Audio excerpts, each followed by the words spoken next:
pluses and minuses of the president's health care law. Now some of the downsides are leading to something of a growth industry in health insurance.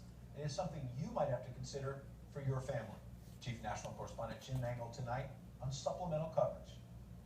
High deductibles, narrow networks, and substantial copays in Obamacare are starting to sink in with consumers, prompting some to start looking to buy additional coverage to help out. Being called upon to lay out a few $1,000s at the time of a hospitalization can be an unpleasant prospect.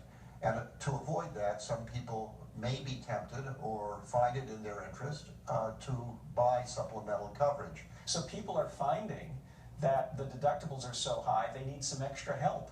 So employers are offering, and very often individuals are buying these supplemental plans, so they've got the comprehensive coverage they were used to before Obamacare. Supplemental plans are just that, by no means comprehensive, only a little help for those with gaps to fill. These are supplemental insurance policies that the Obama administration has eased restrictions on just recently this year.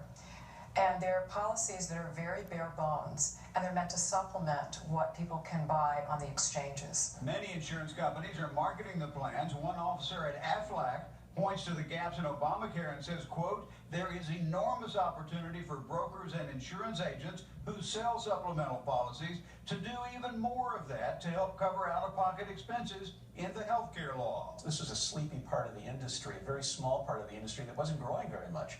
It's about $300 million in total business now, but it's expected to grow to $3 billion in 5 years. Obamacare has really made this business take off. A 1,000% increase in only 5 years. Many consumers may have been swayed by President Obama's repeated pitches they could get health care for about the same cost as their monthly cell phone bills. People pay more attention to premiums than to other features of the insurance plans they select. And they sometimes end up with policies that are not optimal. Because those who bought plans with low premiums have higher deductibles and other costs that could drive them to supplemental plans. To buy a second insurance policy to help cover some of the holes. Supplemental policies could also attract employers trying to avoid the 40% Cadillac tax under Obamacare, because they can shave benefits in their main plan, then buy a supplemental plan which is not subject to the Cadillac tax. Yet another quirk in the health care law. Ed? Jim Angle tonight in Washington. Thank you, Jim. The Atlantic City economy